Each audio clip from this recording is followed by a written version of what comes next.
गोपिका जीवनस्मरणं गोविन्दा गोविन्दा। सद्गुरुनाथ महाराज की जय। कलये सुन्दराकारं सदैकप्रियदर्शनम् अज्ञाननाशकं देवं सद्गुरुं मुरलीधरं मुरलीमण्डितकरकमलं मुनिजनमोहनं व्यध्यस्तपादं वनमालाधारिणं प्रेमभक्तमण्डलनित्यकीर्तितं श्रीप्रेमिकवरदम् आश्रयेऽहं। कृष्णाय वासुदेवाय देवकीनन्दनाय च नन्दगोपकुमाराय गोविन्दाय नमो नमः। नामसङ्कीर्तनं यस्य सर्वपापप्रणाशनं प्रणामो दुःखशमनः तं नमामि हरिं परं। सद्गुरु महाराज की जय। ஸ்ரீமத் பாகவதத்தில் ஏகாதச ஸ்கந்தத்தில் அழகா நவயோகி உபாக்கியானம் அப்படின்ற கதை வருது. அதில் நிமி சக்கரவர்த்தி அப்படின்ற ராஜாவுக்கு நவயோகிகள் அழகா பாகவத தர்மங்களை உபதேசம் பண்ணிட்டு வரா. அப்படி உபதேசம் பண்ணிட்டு வரும்பொழுது அந்த நிமி சக்கரவர்த்தி ஒரு பிரஷ்னங்களை கேட்கிறான். அதற்கு அவ பதில் சொல்லிட்டு வரா. முதல்ல கவி அப்படின்ற யோகீஸ்வரர் பேசுகிறார். அவர் பாகவத தர்மத்தினுடைய பாகவத தர்மம்னா என்ன அப்படிங்கிறத சொல்கிறார். அடுத்ததா ஹரி அப்படின்ற யோகீஸ்வரர் பகவத் பக்தர்கள் எப்படிப்பட்டவா, அவளுடைய ஒரு குணங்கள் எப்படி இருக்கும், யார் உயர்ந்த பாகவதோத்தமன் அப்படின்றதெல்லாம் சொல்லிட்டு வரார். அதில் அழகா ஒரு ஸ்லோகம் சொல்கிறார். விசிருஜதி ஹிருதயம் நயஸ்ய சாக்ஷாத் ஹரிரவஷாபிஹி தோப்ய கௌகநாஷஹ பிரணயரஷணயா கிருதாங்கிரி பத்மஹ சபவதி பாகவத பிரதான உக்தஹ.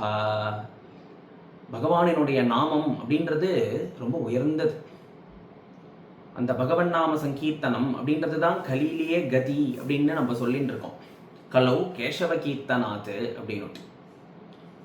அந்த நாமத்தினுடைய ஒரு மகிமை எத்தகையது அப்படின்னுட்டா, அந்த நாமத்தை நீ தெரிஞ்சு சொல்லு, அந்த நாமத்தை நீ தெரியாம சொல்லு, அந்த நாமம் அகஸ்மாத்தா உன் வாயில வந்துடட்டும், நீ இல்லை நீ பிரஜையிலிருந்து அந்த நாமத்தை சொல்லு, இல்லை நீ பிரஜையில இல்லாத சந்தர்ப்பத்தில் உன் வசத்தில் இல்லாத சந்தர்ப்பத்தில் தெரியாமல் அந்த நாமம் வந்துட்டுனா கூட அந்த நாமம் நிச்சயம் பலன் கொடுக்கும் அப்படிங்கிறது.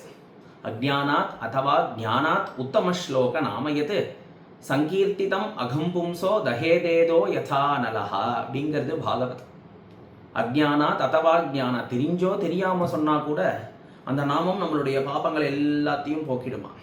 நெருப்பு இருக்கு, அந்த நெருப்பு சுடும் அப்படின்னு தெரியாத குழந்தை போய் அந்த நெருப்பை தொட்டாலும் அது சுட்டுடுறது. நெருப்பு சுடும்னு தெரிஞ்ச ஒரு பெரியவர் தெரிஞ்சே கையை அதை வச்சு பார்த்தாலும் அது சுட்டுடுறது இல்லையா? தெரிஞ்சு தெரியாம சொன்னாலும் அது எப்படி பலன் தருது இல்லையா? பகவன் நாமம் அந்த மாதிரி உயர்ந்தது பகவன் நாமம். அதனால ஹரிர் அவசாபிய ஹிதோப்பிய கௌகநாஷா அப்படிங்கிற இந்த ஸ்லோகத்துல தெரியாம ஏதோ ஒரு வியாஜத்துல தன் நிலையில இல்லாத ஒருத்தன் ஹரியினுடைய நாமத்தை சொல்லிட்டாலே அவனுடைய சகல பாபங்களையும் நிவர்த்தி ஆயிடுறது. அவனுக்கு ஒரு நல்ல கதியை அந்த ஹரிநாமம் கொடுக்கறது அப்படின்னுட்டா அப்படின்னு சொல்லி இந்த ஸ்லோகம் மேல கொண்டு போறது. அப்படி அந்த ஹரிநாமத்தை சொன்ன மாத்திரத்திலேயே ஒருத்தன் பவித்திரமாயிடுறான் அப்படின்னுட்டா, அந்த ஹரியே ஒருத்தருடைய ஹிருதயத்துல அந்த ஹிருதயத்தை விட்டு வெளியில வரமாட்டேன்னு தானே வந்து வாசம் பண்ணினார் அப்படின்னுட்டா அவன் எப்பேற்பட்ட பக்தனா இருக்க முடியும் இல்லையா? அவன் ரொம்ப உயர்ந்த பக்தனாச்சு. பொதுவாக என்ன சொல்லுவோம் அப்படின்னுட்டா, பகவானை நம்ம எப்பொழுதுமே தியானம் பண்ணிட்டு இருக்கணும், பகவானினுடைய ஸ்மரணையிலேயே நம்ம இருந்துட்டு இருக்கணும் அப்படிங்கிறது வழக்கம். சவை மனஹா கிருஷ்ண பதார விந்தையோகோ அப்படிங்கிறது என்ன அப்படின்னுட்டா, மனசுல எப்போதுமே கிருஷ்ணனுடைய நினைவு இருந்துட்டே இருக்கணும், கிருஷ்ண தியானத்திலேயே இருக்கணும், கிருஷ்ண சிந்தனையிலேயே இருந்துட்டு இருக்கணும் அப்படின்னு சொல்றது உண்டு.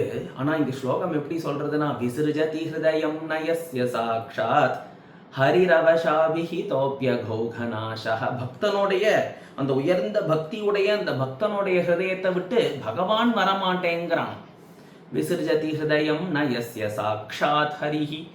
ஸ்வயம் பகவானான அந்த சாக்ஷாத் ஹரி எந்த ஒரு பக்தன் ஹிருதயத்துல ஆசைப்பட்டு அவனே அமர்ந்துட்டு நமக்கு எங்கேயாவது இந்த பக்தனுடைய ஹிருதயத்திலிருந்து கிளம்பிடுவோமோ அப்படின்னு பிரணய ரஷனையா கிருதாங்கிரி பத்மஹா என்ன அப்படின்னுட்டா பிரியம் பக்தி அப்படின்ற ஒரு கயத்தை வச்சுண்டு தன்னுடைய திருவடிகளை கட்டிண்டு அவனுடைய ஹிருதயத்தில் உட்கார்ந்துட்டு இருக்கானாம். அப்படி எந்த ஒரு பக்தனுடைய ஹிருதயத்துல பகவான் அப்படி உட்கார்ந்துட்டு இருக்கானோ அவன்தான் உயர்ந்த பாகவதோத்தமன் அப்படிங்கிறது. அப்படி பகவான் என்னுடைய பக்தனாச்சே, அவனுடைய ஹிருதயத்தில் வசிக்கிறது தான் தனக்கு பேரானந்தம்னு பகவான் வந்து அமரணும். பண்டரிபுர பக்தர்கள் சரித்திரத்துல கூர்மதாசர் அப்படின்னு ஒரு பக்தர் இருக்கார். கூர்மம் அப்படின்னுட்டா ஆமை அப்படின்றது நமக்கு தெரியும். ஏன் அவருக்கு அந்த பெயர் அப்படின்னுட்டா, அவருக்கு கை கால்கள்லாம் ஒழுங்கா இருக்காது. அவர் நகர்ந்து வர்றது மெதுவா மெதுவா மெதுவா இருக்கும். அப்படி அவர் சிரமப்பட்டு தான் அவர் தன்னுடைய சரீரத்தை நகர்த்திண்டு கொண்டு வரணும். அப்படி ஒரு கூர்மம் போல ஒரு ஆமை போல இருந்துட்டு தான் அவருடைய ஒரு மூமெண்ட்ஸ் இருக்கும். அப்படின்றதுனால அவருக்கு கூர்மதாசர் அப்படின்னு பெயர். ஒரு சந்தர்ப்பம் ஏகாதசி மகாத்மியம் கேட்டு கார்த்திகை மாசம் சுக்ல ஏகாதசி அன்னைக்கு, சுக்லபக்ஷ ஏகாதசி அன்னைக்கு பண்டரிபுரத்துல போய் பாண்டுரங்கனை தரிசனம் பண்ணணும் அப்படின்னு ஆசைப்படுறார் இந்த கூர்மதாசர். பல பக்தர்களோட சேர்ந்து அவருடைய ஊர்லேருந்து புறப்பட்டு போயிட்டு பண்டரிபுரம் நோக்கி வந்துட்டு இருக்கார். அவர் வருது அவருக்கு ரொம்ப சிரமம், ரொம்ப கஷ்டம். அப்படி இருக்கிறதே மற்ற பக்தர்களுக்கெல்லாம் சிரமம் கொடுத்துடக்கூடாது அப்படின்னு அவர்களை முன்னாடி போகும்படி சொல்லிட்டு இவர் மெதுவா நீந்தி நீந்தி வர மாதிரி கொஞ்சம் கொஞ்சமா நகர்ந்து கஷ்டப்பட்டு பண்டரிபுரம் வந்துட்டு இருக்கார். என்னதான் அவர் இவ்வளோ கஷ்டப்பட்டாலும் இவ்வளோ சிரமப்பட்டார் அப்படின்னுட்டாலும் அவருக்கு ஹிருதயத்தில் இருக்கிற அந்த உற்சாகம் குறையலையாம். பாண்டுரங்கனை தரிசனம் பண்ணணும் அப்படின்ற ஆவல் அவரிடத்துல அதிகமா இருக்கு. இப்படி அவர் சிரமப்பட்டு வந்துட்டு இருக்காரு அப்படின்றதே திடீர்னு வழியில ஒருவர் தோன்றினார், ஒருவர் வந்தார். அவர் இந்த குருமதாசரை பார்த்து நீங்க எங்க பயின்றிருக்கேள் அப்படின்னு கேட்டார். நான் பண்டரிபுரம் போய் பாண்டுரங்கனை பார்க்கறதுக்காக பயின்றிருக்கேன், நானும் அங்கதான் பயின்றிருக்கேன் அப்படின்னு அந்த பக்தர் சொல்லி நான் உங்க கூட வரேன், எனக்கு ஒன்றும் அவசரம் கிடையாது, நான் மெதுவா உங்க கூடவே வந்துட்டு இருக்கேன், உங்களுக்கு ஏதாவது கூட உத்தாசையா நான் இருக்கிறேன் அப்படின்னு சொல்லி அந்த கூர்மதாசரோட வர. ஒரு நாள் அந்த கூர்மதாசர் எவ்வளவு தூரம் போக முடியுமோ அப்படின்றத யோகிச்சு முன்னாடியே அந்த இடத்துக்கு போகி, இது வரைக்கும் அவர் இன்னைக்கு வருவார் அப்படின்றதுனால அந்த இடத்துல அவருக்கு தங்கறதுக்கு ஒரு வசதி பண்ணி கொடுத்து, அவருக்கு சமைக்கிறதுக்கு வேண்டிய ஒரு ரொட்டி ஒரு சப்ஜி எல்லாம் பண்ணி வச்சு ரெடியா அவருக்காக காத்துட்டு இருந்து, அவர் வந்ததுக்கு அப்புறம் அவருடைய உடம்பெல்லாம் தொடச்சி அவரை நல்லா குளிப்பாட்டி விட்டு, அவருக்கு காயம்பட்ட இடங்கள்லாம் மருந்து போட்டு விட்டு, அவருக்கு அழகா அந்த ஆகாரத்தை பரிமாறி அவர் சாப்பிட்டு அன்னி ராத்திரி அங்க விஸ்ராந்தி எடுத்துட்டு மற்ற நாள் காத்தால திருப்பி அவ அப்படி கொஞ்சம் கொஞ்சமா அந்த கூர்மதாசருடைய தெம்புக்கு அவருடைய ஒரு சரீர பாகுக்கு அவரால் எப்படி நகர முடியுமோ அவரோட கூட முன்னாடி இந்த பக்தர் வந்துட்டு இருக்கார். மற்ற பக்தர்கள்லாம் போய் பண்டரிபுரத்துல சேர்ந்துட்டா. பண்டரிபுரத்துல போய் மகாத்வாரத்தை தாண்டி அங்க பாண்டுரங்கனை தரிசனம் பண்றா. பரம சந்தோஷம் அவ எல்லாருக்கும். அவளை பார்த்தும் பாண்டுரங்கனுக்கு பரம சந்தோஷம். அந்த பக்தர்கள் எல்லாம் பாண்டுரங்கன் இடத்துல பிரார்த்தனை பண்ணிக்கிறா. இந்த கூர்மதாசர் அப்படின்ற ஒரு பக்தர் வந்துட்டு இருக்கார், அவருக்கு எந்த ஒரு ஹானியும் கஷ்டமும் இல்லாம அவர் சீக்கிரம் வந்துடணும் அப்படின்றத பாண்டுரங்கன் இடத்துல விண்ணப்பிச்சுக்கிறா. இப்படி ஒரு பக்தன் தனக்காக வந்துட்டு இருக்கானா அப்படின்னோடனே பாண்டுரங்கன் தானே போய் பார்க்கணும் அப்படின்னு அவன் சந்நிதியிலேருந்து அங்கேருந்து அவன் கிளம்புறான். அவன் கிளம்புறது அங்கேருந்து ஞானேஸ்வரரும் நாமதேவரும் பார்த்துட்டான். அவளுக்கு பகவான் பிரத்யக்ஷம் இல்லையா. உடனே நாமதேவர் பாண்டுரங்கனை பார்த்து கேட்கிறா, பாண்டுரங்கா நீ எங்க கிளம்பின்னு இருக்க இப்போ அப்படிங்கிற. இங்க நாம சங்கீர்த்தனம் நடந்துட்டு இருக்கு, இங்க பல பக்தர்கள் இங்க கூடி இருக்கா, நீ இப்ப எங்க கிளம்பிட்டு இருக்க, எங்க வெளியில போற அப்படின்னோடனே பாண்டுரங்கன் சொல்றான், வெளியில போறதே எங்க போறேன்னு கேட்க கூடாதுப்பா, நீங்க இங்க இருந்துட்டு நாம சங்கீர்த்தனம் பண்ணிட்டு இருக்கோம், நான் போயிட்டு வந்துடுறேன். உடனே நாமதேவரும் ஞானேஸ்வரரும் பார்த்துண்டா, பாண்டுரங்கனே இங்கேருந்து கிளம்புறதே, இங்க இருந்துட்டு யாருக்கு நாம சங்கீர்த்தனம் பண்றது அப்படின்னு பாண்டுரங்கனுக்கு பின்னாடி பாண்டுரங்கன் வேண்டாம்னு சொல்லியும் இவா ரெண்டு பேரும் வரா, எங்க போறான் அப்படின்னு பார்க்கறது. இவ தான் சொல்லியும் வந்துட்டு இருக்கா அப்படின்னதுனால பாண்டுரங்கன் பார்த்தான், எப்படியாவது இவா கிட்டேருந்து டேக்கா கொடுத்துட்டு தப்பிக்கணும் அப்படின்னோடனே அங்க சந்திரபாகா நதிக்கரையில சாவந்தன் அப்படின்னு ஒரு பக்தன் இருக்கான். அவன் அழகா ஒரு பூந்தோட்டம் போட்டு அங்க புஷ்ப கைங்கரியம் பாண்டுரங்கனுக்கு பண்ணிட்டு இருக்கான். பாண்டுரங்கன் அந்த தோட்டத்துக்குள்ள புகுந்தான். சாமந்தன் இடத்துக்கு போய், சாமந்தா எனக்கு ஒளிஞ்சிக்கிறதுக்கு ஒரு இடம் கொடு, பின்னாடி நாமதேவரும் ஞானேஸ்வரரும் வந்துட்டு இருக்கா அப்படின்ன உடனே அந்த சாமந்தன் அழகா சொல்றான், பாண்டுரங்கா நீ எங்க போய் ஒளிவ, உனக்கு ஒளியறதுக்குன்னு ஒரு இடம் இருக்கா, நீ தான் எந்த இடத்துலையும் எல்லா இடத்துலையும் இருந்துட்டு இருக்கே, சர்வ வியாபியாச்சே நீ, அப்படி இருக்கிறதே ஒளிஞ்சிக்கிறதுக்குன்னு உனக்கு சரியான ஒரு இடத்த என்னன்னு எந்த இடத்தன்னு சொல்லிட முடியும், அது வேற விஷயம் சாமந்தா, இப்போ நான் இப்போ ஒளிஞ்சிக்கிறதுக்கு ஒரு இடம் கொடு அப்படின்ன உடனே அந்த சாமந்தன் சொன்னானா, இருக்கிறதுலே ரொம்ப மிருதுவான, இருக்கிறதுலே ரொம்ப மென்மையான அழகான ஒரு இடம் என்னுடைய ஹிருதயம் தான் பாண்டுரங்கா, நீ வேணா அங்க ஒளிஞ்சிக்கோ அப்படின்னா.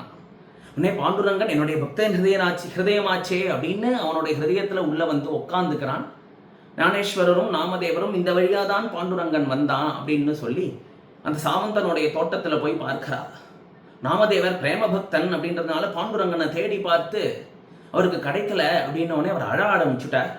உடனே ஞானேஸ்வரர் ஞானி இல்லையா? அந்த ஞானேஸ்வரர் சொல்றார், சாமந்தனுடைய ஹிருதயத்தில் தான் நம்ம பாண்டுரங்கன் மறைஞ்சு உட்கார்ந்துட்டு இருக்கான் அப்படின்ன உடனே அந்த நாமதேவர் அதை பார்க்கிறார். சாவந்தா ஒன்னிடத்துல பாண்டுரங்கன் உள்ள ஒளிஞ்சின்னு இருக்கான். நான் உடனே சாமந்தனை அடிக்கிறதுக்கு ஓடி வந்துடுறார் நாமதேவர். உடனே பாண்டுரங்கன்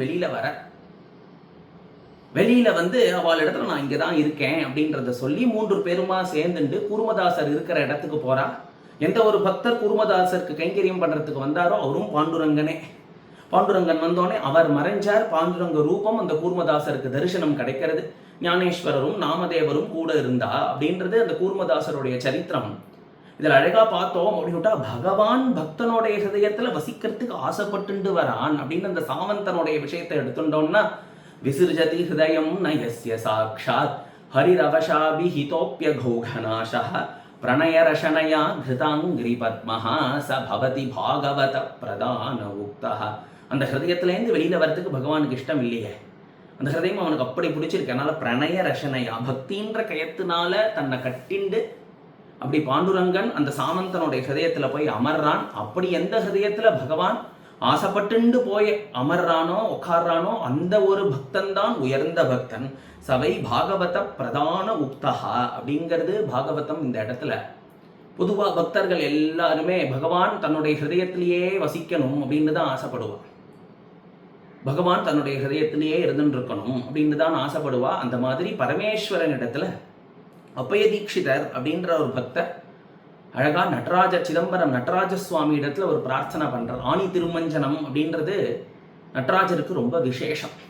இந்த திருமஞ்சனத்தை தரிசனம் பண்றதுக்காக அப்பய தீட்சிதர் அப்படின்ற பரமசிவ பக்தர் வர. அப்படி சிதம்பரத்துல அவர் வந்து நடராஜருடைய ஆச்சரியமான அந்த தர்சனம் பண்ணி அந்த அபிஷேகத்தை பார்த்துட்டே இருக்கார். சந்தன அபிஷேகம் அப்படி அழகா நடராஜருக்கு பண்றாலாம். மேனி முழுக்க சந்தனம் தடவி இருக்கு. அப்படி சந்தன அபிஷேகத்துல அப்படி நடராஜரை பார்த்த உடனே அவருடைய ஹிருதயத்துக்கு தோன்றது, நடராஜா உனக்கு இந்த சந்தனமே குளிர்ச்சி. நடராஜரை சுத்தி இருக்கிற எல்லா விஷயமே குளிர்ச்சியா இருக்கும். அதனால அவர் நினைச்சுக்கிறார், இந்த குளிர்ச்சி உனக்கு தாங்குமாப்பா, ரொம்ப குளிர போறது, உனக்கு சில்லுன்னு ஆயிட போறது, உடம்புக்கு ஏதாவது கஷ்டம் வந்துட போறது அப்படின்னு நினைச்சு அழகா ஒரு ஸ்லோகம் பண்றார். மௌலௌ கங்கா சசாங்கௌ கரச்சரண தலே சீதலாங்கா புஜங்காஹ வாமே பாகே தயார்த்ரா ஹிமகிரி தனயா சந்தனாலே பனாங்கி இத்தம் சீதம் பிரபூதம் தவ கனக சபாநாத சோடும் குவ சக்திஹி சித்தே நிர்வேத தப்தே எதி பவதி நதே நித்யவாசோ மதியே. அழகா சொல்றார். மௌலௌ கங்கா சசாங்கௌ எப்படி இருக்கு அப்படின்னுட்டா, பரமேஸ்வரனுடைய இந்த சிரசு இருக்கு இல்லையா, இந்த ஜட்டாபாரம் போட்டுன்னு இருக்காரு. அந்த ஜட்டையில பார்த்தோம் அப்படின்ட்டா கங்கை அப்படின்ற நதி இருந்துட்டு இருக்கு. பக்கத்திலேயே பார்த்தா சந்திரன் இருந்துட்டு இருக்கு. அதனால மௌலௌ கங்கா சசாங்கௌ, சந்திரனும் குளிர்ச்சி, கங்கையும் சீதளமான தீர்த்தமுடையது அப்படின்றதுனால அதுவும் குளிர்ச்சியாம். அதனால தலையில 2 வஸ்துக்களும் குளிர்ச்சியை கொடுக்கக்கூடியதா இருக்கு. கரச்சரண தலே சீதலாங்கா புஜங்காஹ, கையில கால்கள்லாம் பார்த்தோம் அப்படின்னுட்டா பாம்புகளே பரமேஸ்வரனை சுத்தின்னு இருக்கு, ஆபரணமா இருக்கு, நாகபூஷணன் அப்படின்னு சொல்றோம். கழுத்துல பாம்பு சுத்தின்னு இருக்கு, கையில பாம்பு சுத்தின்னு இருக்கு, காலில் பாம்பு சுத்தின்னு இருக்கு. பாம்பினுடைய அந்த சரீரமும் எப்படி இருக்கும்னா குளுமையா இருக்கும். குளிர்ந்து இருக்கிற இடத்துல தான் பாம்பு கூட இருக்கும். அதான் சீதலாங்கா புஜங்காஹா. இடது பக்கத்துல பார்த்தோம் அப்படின்னுட்டா வாமே பாகே தயாத்ரா ஹிமகிரி தனயா. பக்கத்துல பார்வதி தேவி, ஜகத்துக்கே மாதாவான பார்வதி தேவி, கருணை ஸ்வரூபமா இருக்கக்கூடியவள். பார்வதின்னு சொல்லாம ஹிமகிரி தனயா அப்படிங்கிறா. ஹிமாலய பர்வத்தத்தினுடைய பெண்ணாச்சே. அப்படி இருக்கிற ஹிமாலய பர்வத்தமே குளிர்ந்து அதுல நல்ல ஒரு ஸ்னோஃபால் இருக்கக்கூடிய ஒரு மலைகள் தானே. அதனால அந்த இடமும் குளுமையா இருக்குமே. கருணையே ஹிருதயமா இருக்கிற பார்வதி தேவியும் குளிர்ச்சியானவள். வாமே பாகே தயாத்ரா ஹிமகிரி தனயா. சந்தனா சர்வகாத்ரே, சர்வகாத்திரத்துலையும் முழுக்க அபிஷேகம் பண்ணியிருக்கிறதே நல்லா சந்தனம் அப்படி நடராஜர் மேலே தடவி இருக்கிறதுனால முழு சரீரமும் அப்படி சந்தனத்திலேயே பூசி இருக்கான். சந்தனமும் குளிர்ச்சி, பக்கத்தில் இருக்கிற பார்வதி தேவியும் குளிர்ச்சியை கொடுக்குறா, கழுத்தில் கையில் காலில் இருக்கக்கூடிய பாம்பும் குளிர்ச்சியை கொடுக்கக்கூடியது, தன்னுடைய கிரீட்டத்தில் அதாவது ஜடையில் இருக்கக்கூடிய கங்கையோ இல்லை சந்திரனோ குளிர்ச்சியை தரக்கூடியது. இப்படி எல்லாமே குளிர்ச்சியை தரக்கூடிய வஸ்துக்களாக இருக்கே. இத்தம் சீதம் பிரபூதம், உங்களுக்கு நல்லா குளிர்ச்சியை கொடுத்துருமே, குளிர்ந்து போயிடுமே. தவ கனக சபாநாத கோடும் சோடும் குவசக்தி, இந்த ஒரு குளிர்ச்சியை தாங்கிறதுக்கு எப்படி உங்களால் முடியும்னு எனக்கு தெரியலையே. ஒருவேளை இந்த குளிர்ச்சியை தாக்கு பிடிக்கிறதுக்கு உங்களுடைய சரீரத்துக்கு கொஞ்சம் ஒரு சூடு தேவைப்படுறது அப்படின்னுட்டா, சூடான ஒரு ஹிருதயம், சூடான ஒரு விஷயம் என்னிடத்துல இருக்கு. என்ன தெரியுமா? அது என்னுடைய ஹிருதயம். இந்த சம்சார துக்கங்கள்லையும் சம்சார கஷ்டத்துலையும் தவிச்சு தவிச்சு தவிச்சு என்னுடைய ஹிருதயம் அப்படியே தகிச்சுன்னு இருக்கு. சித்தே நிர்வேத தப்தே, அவ்வளோ கஷ்டங்கள் சம்சார துக்கங்கள் இதெல்லாம் மாட்டிண்டு தவிச்சு அப்படியே சூடாக இருக்கக்கூடிய அப்படி தகிச்சுட்டு இருக்கக்கூடிய என்னுடைய ஹிருதயம் இருக்கே. எதி பவதி நதே நித்யவாசோ மதியே, நீங்கள் உங்களுக்கு இந்த குளிர்ச்சியை தாங்கிறதுக்கு என்னன்னா என் ஹிருதயத்தில் நித்தியவாசம் பண்ணுங்களேன். உங்களுக்கு இந்த குளிர்ச்சிக்கு அந்த குளிருக்கு உங்களுக்கு எதமாக இருக்கும் என்னுடைய ஹிருதயம் அப்படின்னு அழகாக இந்த ஸ்லோகத்தில் பிரார்த்தனை பண்ணுறார். பிரார்த்தனையினுடைய தாத்பரியம் என்ன அப்படின்னுட்டா, ஹிருதயத்தில் பகவான் எப்பொழுதும் வாசம் பண்ணிட்டு இருக்கணும் அப்படின்றது தான்.